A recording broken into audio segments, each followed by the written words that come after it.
sobre coração, doença do coração, alternativa de cura, aqui com o professor doutor Eduardo Augusto Costa. Eduardo, estamos de volta aí e eu fechei o bloco anterior com ultrassonografia intracoronariana. O que é isso? Hoje em dia, você coloca eu já falei aqui de angioplastia, né? O que é angioplastia? Tem uma artéria entupida, você chega lá por cateterismo, coloca uma cordinha assim da glúteo, um pouquinho mais grossa que um fio de cabelo, passa pela lesão, e essa cordinha serve de trilho para você levar o balãozinho com o estente, libera o estente e tudo resolve. O estente é de metal e desentope a artéria. O estente é aquele sabe bob de cabelo? É como um bob de cabelo. Ele abre. Mas do tamanho de uma mola de caneta. Ele vai fechado, ele abre e é programado para ele não fechar de novo.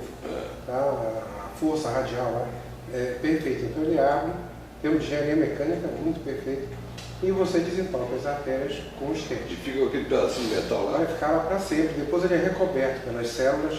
E passa no aeroporto daquele... Não, aí não dá porque é muito pequeno. O estente é desse tamanho. Não dispara sensor de metal. Dispara o marca-passo. O marca-passo é o tamanho de uma caixa de fósforo. Então dispara, mas aquilo não.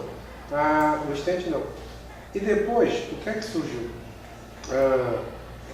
Nos lugares muito civilizados, quando eles vão colocar estente, eles colocam uma cordinha e colocam na cordinha um aparelho de ultrassom.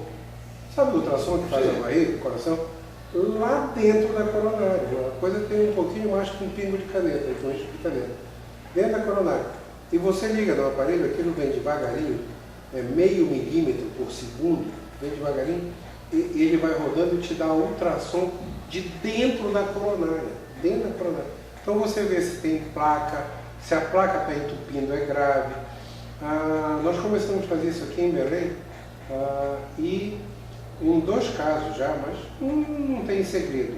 O problema é que o aparelho era muito caro. Tá? E tem uma empresa aqui em Belém chamada Biosaúde, que ela comprou o aparelho e eu acho que ela aluga o plano de saúde para usar, qualquer coisa assim. O plano de saúde compra o cateter, tem que usar eles e levam lá. Então eles levam lá e você faz o ultrassom. Eu já fiz de 2 casos que haviam dúvidas. Eu tinha um paciente que eu coloquei um estente, ele correu na praça e tinha dor, depois do estente. Correu na praça e tinha dor. E aí eu achei melhor fazer um ultrassom. Dentro da coronária dele estava tudo normal, a dor dele não era do coração, era um problema provavelmente de coluna, que tudo resolveu depois com os anti-inflamatórios. E um outro paciente... Esse potinho depois retira, né? Não, você coloca só para ver e tira fora. Tá. É como se você colocasse, sabe, uma sonda de colocar no nariz? Que vai lá o próprio sangue vai empurrando, né? Não, você coloca isso, é um fio de silicone, ele vai lá na ponta da coronária e vem fazendo o ultrassom por dentro dela até o final, depois você puxa. Não fica nada lá dentro. É só, imagina que eu pego aqui esse microfone que está aqui e coloco aqui dentro do bolso, da manga do meu paletó, só para ver como é por dentro. É assim. Então você faz isso dentro da coronária. E eu tinha outro paciente que eu precisava colocar um estente e eu tinha dúvida se ele precisava de 2. Porque se ele precisasse de 2, ele tinha uma coisa chamada ponte miocárdica bem em cima da lesão. E não se coloca estente dentro da ponte miocárdica porque a contração esmigalha o estente. Ponte miocárdica é quando as coronárias da gente elas são por cima do coração. Em algumas pessoas, o músculo passa por cima dela. Então, quando o coração contrai, ele aperta a coronária. Isso não tem problema nenhum, a vida é normal. Tá? Mas você não pode colocar um estente dentro dessa região, porque dobra, aperta. Então, se ele precisasse, se a lesão fosse importante, eu não iria colocar nenhum estente, porque ele iria para a cirurgia de ponte de safena. Colocar uma mamária e uma ponte. Então, eu fiz o ultrassom dentro da coronária, e essa lesão de dentro da ponte miocárdica era muito pequena, não precisava colocar estente. Então eu só coloquei um e ele está muito bem, obrigado agora. Então hoje em dia, você ter isso, tá? Demorou algum tempo, alguns anos para nós termos aqui em Belém. Mas nós já temos, você define o que tem que ser feito na melhor qualidade. Eu faço angioplastia, eu faço cateterismo. Eu já tirei da mesa, Gil, nos últimos 11 anos, 17 pessoas que eu ia colocar um stent e na hora de colocar a placa havia regredido com o uso de estatina. Certo. Hoje em dia, os planos de saúde eles liberam o stent com uma certa facilidade. Mas há uns anos atrás, isso demorava 1 mês, 2 meses, 3 meses. Nesse período, o paciente ficava tomando estatina. Quando você colocava de novo ele na mesa, que você injetava em contraste, a placa havia diminuído. E se ela diminuir 1 milímetro, não precisa mais colocar. Tá? Então, hoje, essa aqui é a grande vantagem. E com o ultrassom, essa percepção da placa grande ou pequena, ela é muito mais de uma sensibilidade incrível. Então, hoje em dia, o ultrassom não é preciso, a angioplastia não precisa normalmente do ultrassom, mas de vez em quando é necessário para esclarecer a dúvida. Tá? E novidades na área de cardiologia, esse novo clipe de válvula mitral, o que é isso? Gil, deixa eu te contar uma coisa fantástica. Eu participei do, deixa eu lembrar como é, CIT, CIT, era o China Interventional Therapeutics. Na China. Na China. Toda a turma do primeiro time do mundo estava lá. Tá? O Colombo da Itália, que é o principal hemodinamicista hoje do mundo, a turma dos Estados Unidos, todo mundo. Nós tínhamos atividades até 2 horas da tarde, depois eles nos levavam para passear. Um dia nos levaram na Muralha da China, um dia nos levaram na Cidade Proibida, que é uma coisa fantástica. Eu já vi outro dia na Praça da Paz Celestial. Lá onde morreram. Lá onde aquele tanque, e aquela história toda.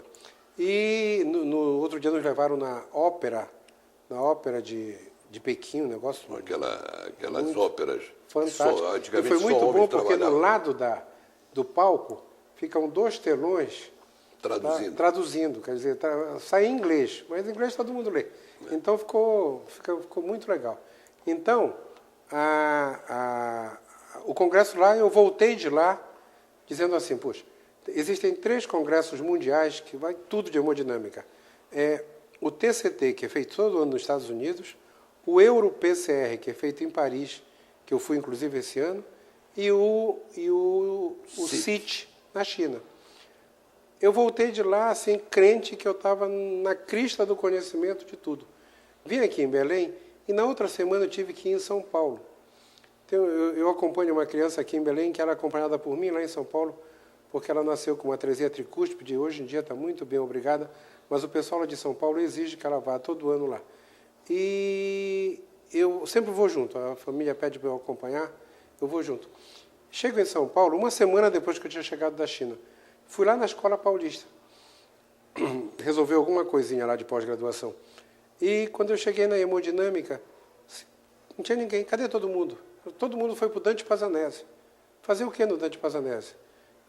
Tem alguma coisa nova de hemodinâmica. Eu disse, não pode ter coisa nova de hemodinâmica. Eu acabei de voltar da China, eu sei tudo. Né?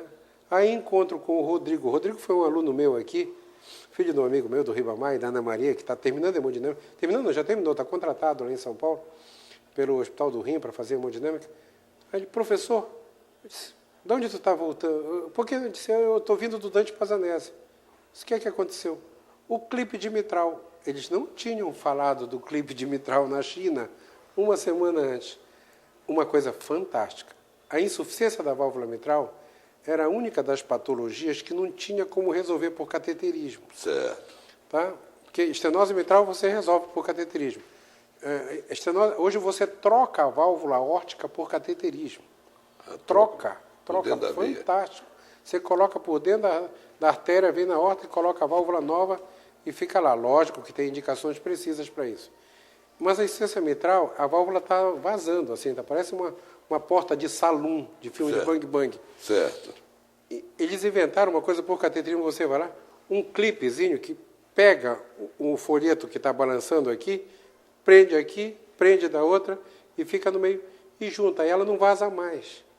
Tá? É uma coisa assim, aquele clipezinho parece aquelas perninhas de aranha, para não prender, prende direitinho no folheto, prende no outro e o clipe fica lá.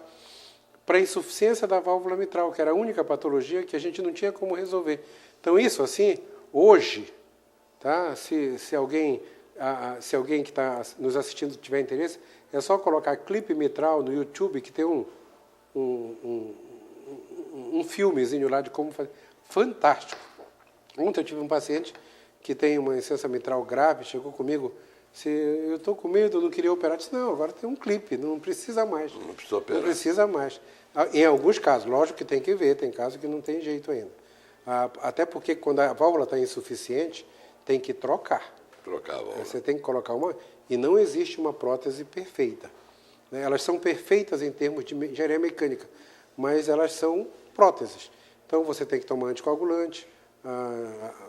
Eu tenho uns 23 pacientes que têm prótese, usam anticoagulante, vivem muito bem, obrigado, mas de mês em mês eles têm que controlar a atividade da coagulação do sangue. Está saindo um medicamento agora do laboratório Behringer, até vai chegar no mercado ainda nos próximos 2 ou 3 meses, que é para anticoagulante, substitui o remédio que você toma como anticoagulante e não tem que fazer controle todo mês. Isso é uma evolução já é uma evolução fantástica. Mas como tu anotaste aí no teu papelzinho, Agora a fórmula da longa vida. É isso que eu quero. Isso eu quero Rapaz, conversar aqui. Qual é a fórmula da longa vida da Suécia? Eu estava na Suécia, frio, peguei menos 11 graus, tá? Menos 11 graus. A Beth, minha esposa, foi comigo, eu levei o filho, a nora, todo mundo, a gente aproveitamos, todo mundo estava lá na Europa, fomos para a Suécia. Teve um dia que nós ficamos os 4 dentro de uma cabine telefônica esperando para pegar um táxi. Porque lá fora estava horrível. Pelo amor de Deus, está menos 11 graus. E aí na Suécia, mas lá no hospital em Karolinska, no hospital Karolinska, lá quando a gente estava no negócio do workshop, entrou o médico e disse assim, eu assisti uma palestra sobre a fórmula da longevidade, a fórmula da longa vida. E como ele ficou repetindo, chamou a atenção de todo mundo. E todo mundo virou para ele e fala a fórmula da longa vida. Né? Achamos que era o máximo. Ele falou, 5 itens. 5 itens. Manter a pressão arterial abaixo de 12. Manter a glicose abaixo de 100. Manter o LDL colesterol abaixo de 70. Manter o peso dentro do índice de massa corpórea normal e ficar de bem com a vida, não ter tanto estresse. 100 anos. Se você fizer isso, você vive 100 anos. Eu vou até repetir. Atenção, meu caro. A fórmula da longa vida. Isso o que eu vou falar é o óbvio. É tão comum quanto dá para frente, mas presta atenção. Manter o colesterol LDL abaixo de 70. Manter a pressão arterial abaixo de 12. Manter a glicose abaixo de 100. Manter o peso normal, o índice de massa corpórea abaixo de 25. E viver de bem com a vida, diminuir o estresse. Viver de bem com a vida. Se você controlar isso aqui, que são coisas totalmente factíveis, você vive de boa cabeça 100 anos, pelo menos. Deus programou a gente para viver 140 anos. É que pela boca, devido às coisas que a gente come, a gente acaba vivendo só metade disso. Eu até posso auxiliar nessa fórmula da longa vida, meu caro telespectador. Para reduzir o estresse, tem um remédio fantástico, que é gostar do que faz. E se você não gosta do que faz, seja inteligente, aprenda a gostar. Lógico. Eu descobri, quando eu tinha 12 anos, Eduardo, que eu não era rico e que eu ia trabalhar a vida inteira. Então, por uma questão de inteligência, eu decidi gostar de trabalhar. Pronto. É isso.